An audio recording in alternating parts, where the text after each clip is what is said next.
What's up guys, we're here. So kung napapanood nyo yung mga previous Maragondon off-roading trip ko, mapapanood nyo doon na laging hanggang doon lang ako. Hindi ako dumadaan sa part na to. Kasi unang-una may mga malalalim na butas at natatakot ako baka sumayad yung Hilux. And pangalawa may tubig at malumot, baka dumulas lang yung mga gulong. Pero ngayon nagkakaroon na ako ng confidence at susubukan natin daanan yung part na yan.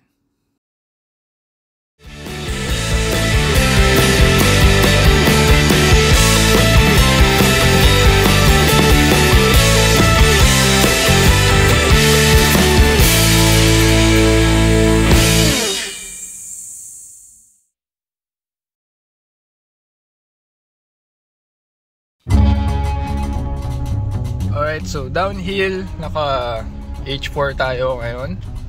Ayan. Tapos naka-enable yung downhill assist. So yan, di ako nakatapak sa brakes. Nakapindot yan. And automatic siyang nagbe-brake. So yan, normal lang na may ilaw-ilaw siya dyan. So yung mismong computer na yung nagbe-brake para sa'yo habang bumababa ka. So mag-engage lang siya kapag naka 4-wheel drive ka. Hindi siya pwedeng gamitin ng naka 2H or 2-wheel drive. Oh, ang dami na liligo sa ilog. Enjoy. Good passion shrine. Gusto ko masubukan mag-camping. Nasa lang pa, paano kaya yung CR? Yung CR yung problema. Problema ko yung pagtahay. Pagligo, okay lang kahit dyan ako sa tabi-tabi. Kahit dyan ako sa ilog.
At ito na yung pinakahihintay natin, yung rock crawling. So magpo 4x4 na tayo.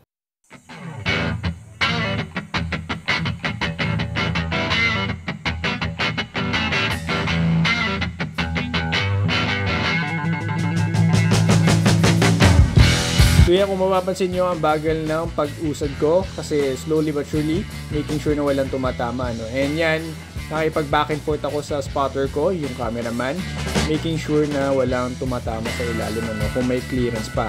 So yan, dahan-dahan lang nagapang, hindi naman kailangan na mabilisan. So making sure na walang tumatama sa ilalim. And yan, tinitignan ko rin yung 360 camera para hindi tumama yung video sa driver side. And yung sa harap ko kung may butas ba. So yan, making sure na ginagamit ko lahat ng features na useful. Tulad ng 360 camera. And yan, I'm making sure sa spotter ko na hindi ako tatama. So nakikipag back and forth ako kung clear bago ako dumiretso. So ganun lang yung technique yan sa off-roading, lalo na sa mga rock crawling. So ito, super light pa lang to, pero useful pa rin na practicing yung ganung skill. So ito na yung sa may tubig. Pito siya malalim sa gitna, kaya dito ako sa gilid dumaan. So, making sure dumaan lang kayo sa path na okay kayo. Ayun.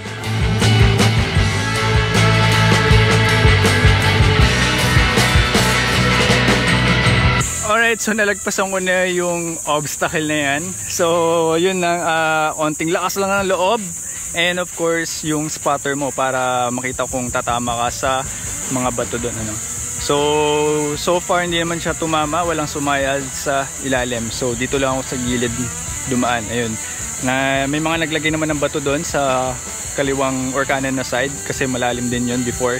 Pero yun, nilagyan nila ng bato para gapangan ng gulong or daanan ng gulong. Tapos dito lang sa gilid, yun, nandito na yung Hilux. So next obstacle is yung part na yan. Tapos dun tayo tatambay sa dulo na yun or sa kabila na yun.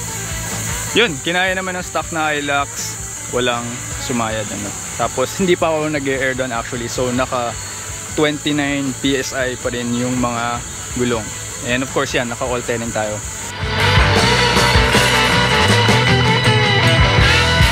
So ito na yung second part, yung may mga malalalim na uka. So iniiwasan ko yung mga uka na yun. So I'm making use of the 360 camera, lalo na yung front cam, para hindi ko maidaan yung gulong ko doon. Para maiwasan ko yung mga uka na yan. Kasi pag lumubog yung gulong doon, may chance na tumama yung mga pang-ilalim. So yan.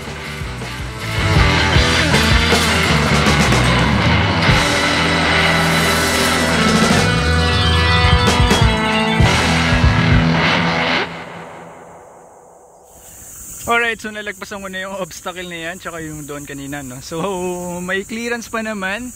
So hindi ko alam kung ano yung kinakatakutan ko before, pero yun nga, I think nagkaroon na ako ng confidence kaya na i-tackle to So yan, after makita yung mga ilang videos tsaka posts sa Car Camping Philippines tsaka sa YouTube na may mga nag 4x4 na dumadaan dito, So yun yung nagbigay sa akin ng confidence na tahakin tong daan na to. Dati hanggang dun lang ako, ngayon aabot na tayo dito.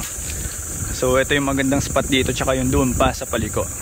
May mga nag day trip na din dyan, nag set up ng kanilang awning tsaka tent. So yun din yung gagawin namin for today. So yan, kinayaan na ng Hilux, wala pa ring sumayad sa part na to.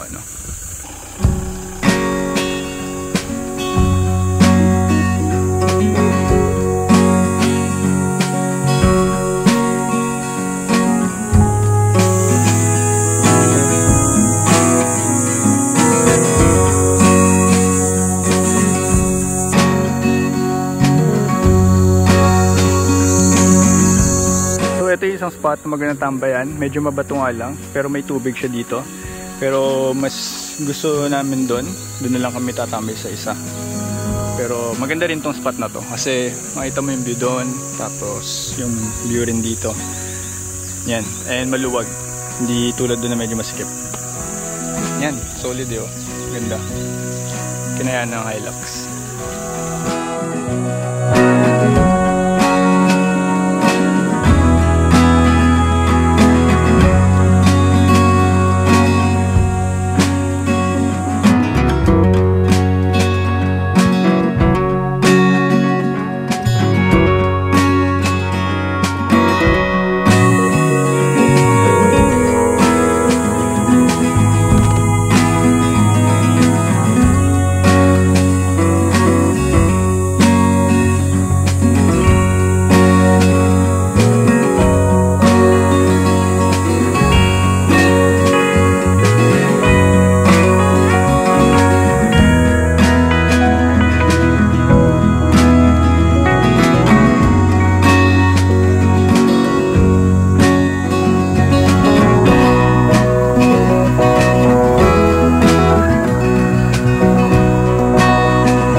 Alright, so tapos namin mag-camp dito. So syempre, bilang responsibility natin na alagaan yung ating kalikasan. So damputin nyo na yung mga basura nyo dito. So tulad ng mga yan, may mga nag-iiwan ng mga na sigarilyo, kanina mga kutsara at tinidor.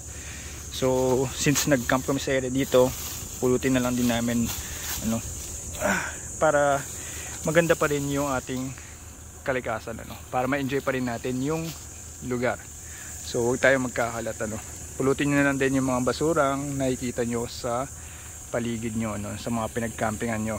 Ayan. So yun, just gonna clean them up, pick some trash, and balik na tayo.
So guys, that's it for this video. So sana na-enjoy nyo yung off-roading trip na to, ano. So finally, na-conquer ko na yung rocky terrain na yun, ano. So for the next off-roading video or vlog, dun tayo sa Baras Rizal, sa Rizal International Off-Road Track or Riot. At medyo napasabak yung Hilux dito, no, pati ako. So guys, stay tuned for the next video. So don't forget to like and share this. And kung hindi ka pa nagsasubscribe, mag-subscribe ka na. So guys, once again, thanks for watching and see you on the next vid.